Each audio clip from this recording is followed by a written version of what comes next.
What up? It's your boy Mac, back with some more boxing and talking about De La Hoya. He had an interview yesterday, I want to say it was, where he talked about his upcoming thoughts on the Tank Davis fight, Tank Davis versus Ryan Garcia. Personally, I believe it when I see it. I'm not gonna sit up and speculate. I'm not gonna get my hopes up because beyond the training camp, beyond the negotiations, Ryan got mental issues. His own words, not mine. So I don't think I'm getting on him. So we gotta wait and see if he step up to the challenge. That's a tall order right there.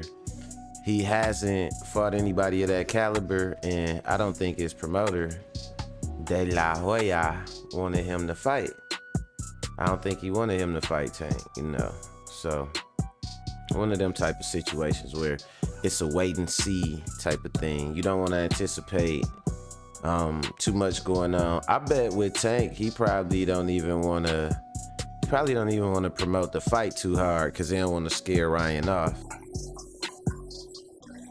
So we got to kind of play it cool, get to the easiest payday of his career. It's going to be good for two reasons, because it will give Ryan, give him what he want, getting took out of boxing. He was going to take one big fight that was going to, in my opinion, take him out of boxing, either from what the fight take out of him or him losing the fight. And I think Tank Davis would be that fight. I don't see him getting knocked the fuck out by Tank and then coming back around and wanting to fight some more people. So I think this might be it for Ryan.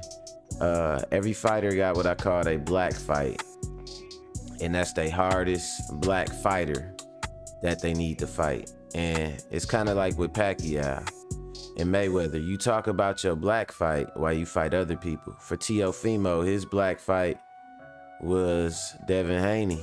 And that's why when he pissed Bob Arum off, Bob Arum would threaten him with making him fight Devin Haney. Because again, top rank matchmaking. If they decide you're going to be a star, they start you on this track of fighting certain fighters and getting this good promotion. And basically, all you got to do, your job is to just build anticipation somewhat. And they'll help you by giving you a black fight, And he had Devin Haney. He was supposed to talk about Devin Haney, but never fight him until way down the line. Like, that's kind of like your fight at the end of your career, your black fight, right? So he was that was Tank is Ryan's black fight, and he wasn't supposed to take that right now. He was supposed to use Tank's name while he fought other fighters, Somebody else that do that is your boy Terrence Bud Crawford. He started with Errol Spence, using Errol Spence's name while he fought, people like Victor Posto, who out here getting touched up by Lil Gary out here touching him up, making him make the Mr. Shmee face. Watch. Look. Nyah. He making that Dave Chappelle face. Nyah. Nah, but he out here getting touched up by Lil Gary. And meanwhile, while Terrence is fighting people like that, he calling Errol Spence out, right? You got to use the man name. And for you to use that tactic, that black fight tactic, man, just go to show what side you on. But Bud always liked to sniff up under Bob Arum nuts or Daniel Kinahan nuts or one of them, anybody to keep him away from the PBC. And I dropped my last video, right? Talked about Andre Ward misconstruing everything that Porter said and just trying to cover for Bud Crawford, right? So what about today with the De La Hoya video? He had this to say about the whole Crawford negotiations, about Crawford and Spence. I do want to touch on Crawford and Spence as well. I mean, look, these are complicated negotiations, and nothing's easy, especially when you're representing yourself. I promise you, these negotiations are not what they seem to a lot of the experts out there.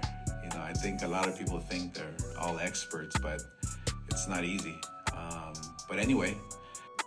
Now, question is, will Andre Ward keep that same energy with De La Hoya like he had with Sean Porter? Because Sean Porter is basically saying the same thing. He just saying, you know, as you evolve, you need to evolve business-wise. As you evolve into the business, you need to also, you know, shore up your business acumen. Think about it like this: we have a lot of artists, like we have a lot of hip hop artists and stuff like that eventually end up running record labels, or, you know, trying their hand at ownership in the music industry. So the problem with a lot of those artists are they end up signing other artists, and they don't treat those artists well, and they don't market them well, and they don't do things like that. So the thing is, do you give them a pass because you say, oh, well, they're not really a promoter, or they're not really, you know, a record label, they're just starting their record label, so give them a pass. What is this, give them a pass records? You gonna go work for a job that the CEO just started the job, and you gonna accept, you know, some type of goofy paycheck or less money or just anything like that, and it's gonna be under the guise of, oh, well, he's just now becoming the CEO. Once you put that hat on, you better know what you're doing. And he say he a boss now. Oh, I'm my own boss. Earl's not his own boss. So you want to wear that boss hat, you got to make sure that you got the business shit right. You know, like I said, man, if you hiring lawyers you don't even trust, bro, you're failing at the very, very basics of business. So, you know, I just want to touch on that real quick. De La Hoya saying basically the same thing Sean Porter said. And I want to see if Andre Ward, new media, not new media, excuse me, old media, or any of they whipping boys got anything to say to De La Hoya, you know, like they came at Porter. But yeah, that's all I got for y'all today, man. So remember, you can play games, but you can't play boxing. MacWorld, I'm out.